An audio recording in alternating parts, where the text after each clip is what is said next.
जब घर पर कोई नहीं रहता था तो मेरी सौतेली माँ अपने नौकर को अपने कमरे में बुला लेती थी। मम्मी और नौकर दोनों एक साथ कमरे में लगभग 1 घंटे तक अकेले रहते थे।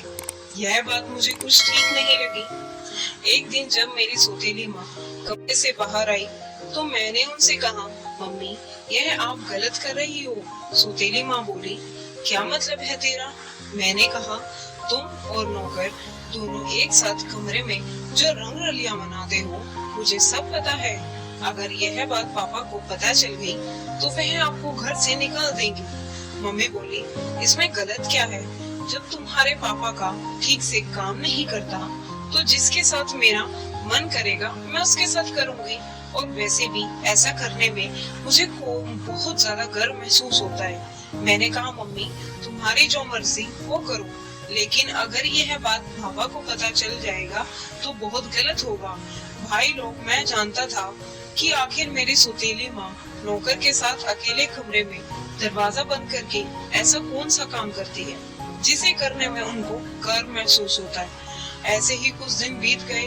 एक दिन जब मम्मी और नौकर कमरे के अंदर गए तो उनके थोड़ी देर बाद में बगल वाली खिड़की से झांक कर अंदर देखने लगा कि आखिर यह दोनों कमरे में क्या करते हैं। भाई लोग, अंदर का नजारा देखकर मेरे पैरों के नीचे से जमीन खिसक गई। हमारा नौकर सरसों का तेल लेकर मम्मी के साथ थोड़ी देर बाद जब मम्मी बाहर आई, वह काफी थकी हुई लग रही थी। मैंने कहा, मम्मी सच में आप बहुत अच्छा काम करती हो। मम्मी बोली, तुमने कहाँ देखा? मैंने कहा, मम्मी जब तुम और नौकर सरसों का तेल लगा रहे थे तब उसी समय मैंने खिड़की से झांककर अंदर देख लिया था। मैंने कहा, मम्मी अगर तुम कहो तो मैं भी तुम्हारी गैंग में शामिल हो जाऊं तो और भी ज्यादा मजा आएगा। जब मैं और नौकर दोनों एक साथ मिलकर करेंगे तो बहुत जल्दी हो जाएगा। मम्मी बोली, यह तो और भी अच्छी बात है। अगले दिन हम तीनों एक साथ कमरे में गए। नौकर बहुत तेज कर रहा था। इतने दिनों से मम्मी के साथ करके नौकर काफी फास्ट हो गया था। भाई लोग, मेरा नाम नील है।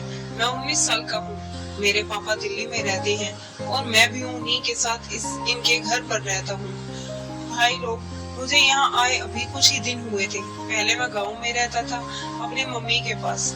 एक दिन मेरे पापा का फोन आया। वह कह रही थी, नील तुम कहाँ 1 महीने के लिए हमारे पास आ जाओ दिल्ली। मैंने कहा, क्यों पापा, क्या हुआ? पापा ने कहा, मेरी पोस्टिंग दूसरे शहर में हो गई है, अब हमें जाना पड़ेगा और मेरे जाने के बाद तुम्हारी सौतेली माँ घर पर अकेली पड़ जाएगी।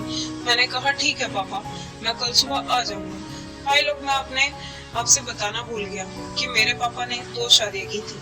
पहली मेरी मम्मी थी जो गाँव में रहती थी और दूसरी मेरी सौतेली माँ जो दिल्ली की थी। मेरे पापा पुलिस की नौकरी करते थे। अगले दिन मैं पापा के घर पहुंच गया।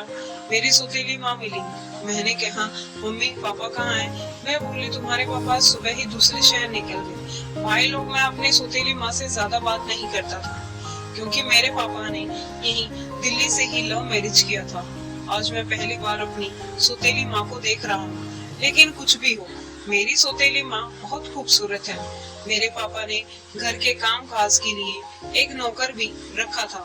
एक दिन मैंने देखा नौकर मम्मी के कमरे से बाहर आ रहा था। मैंने सोचा पापा ने नौकर को सर पर चढ़ा रखा है, किसी भी कमरे में आता जाता। उसके थोड़ी देर बाद ही मेरी सौतेली माँ भी उसी के पीछे पीछे बाहर आ रही थी। यह देखकर मैं शौक रह गया। सौतेली माँ और नौकर आपस में खूब मजाक मस्ती करते थे। मैंने तुरंत पापा को फोन किया और कहा, अच्छा पापा, जब मैं यहाँ आ गया हूँ तो इस नौकर का क्या जरूरत है? पापा बोले, क्या हुआ नील, तुम इतने गुस्से में क्यों हो?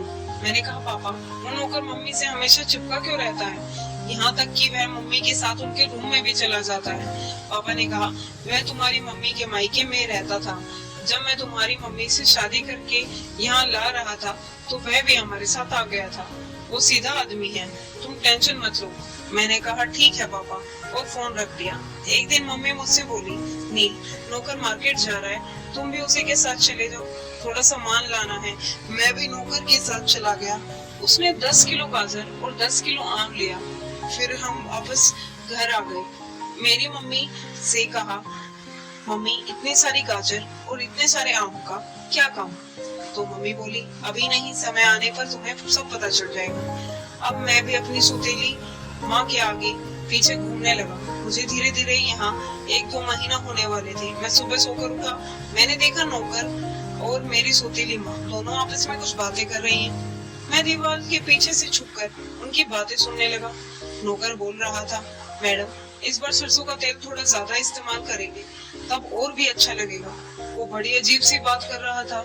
अब मुझे अपनी सौतेली माँ के ऊपर शक होने लगा था कि कहीं मेरी सौतेली माँ इस नौकर के साथ कुछ गलत तो नहीं कर रही है। फिर एक दिन मम्मी ने मुझे बाजार से कुछ सामान लाने को भेज दिया। मैं सामान लेकर आ गया। मैंने देखा मम्मी घर में नहीं थी और नौकर भी गायब था। जब मैं उन्हें खोजते हुए पीछे वाले कमरे के पास पहुंचा तो मैंने खिड़की से झांक कर अंदर देखा तो मम्मी और नौकर कमरे के अंदर थे। वह दोनों ढेर सारे आम और गाजर काट रहे थे।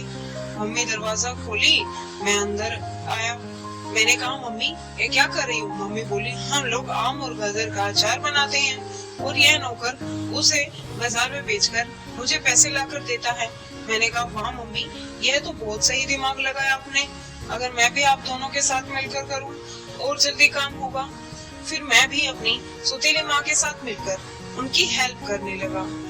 तो दोस्तों, यह थी हमारे छोटे से शॉर्ट स्टोरी जो देखने में कैसी होती हैं लेकिन लास्ट में कुछ और होता है। तो ये सिर्फ सस्पेंस क्रिएट करती हैं, एंटरटेनमेंट के लिए होती हैं, बाकी और कोई पर्पस नहीं होता।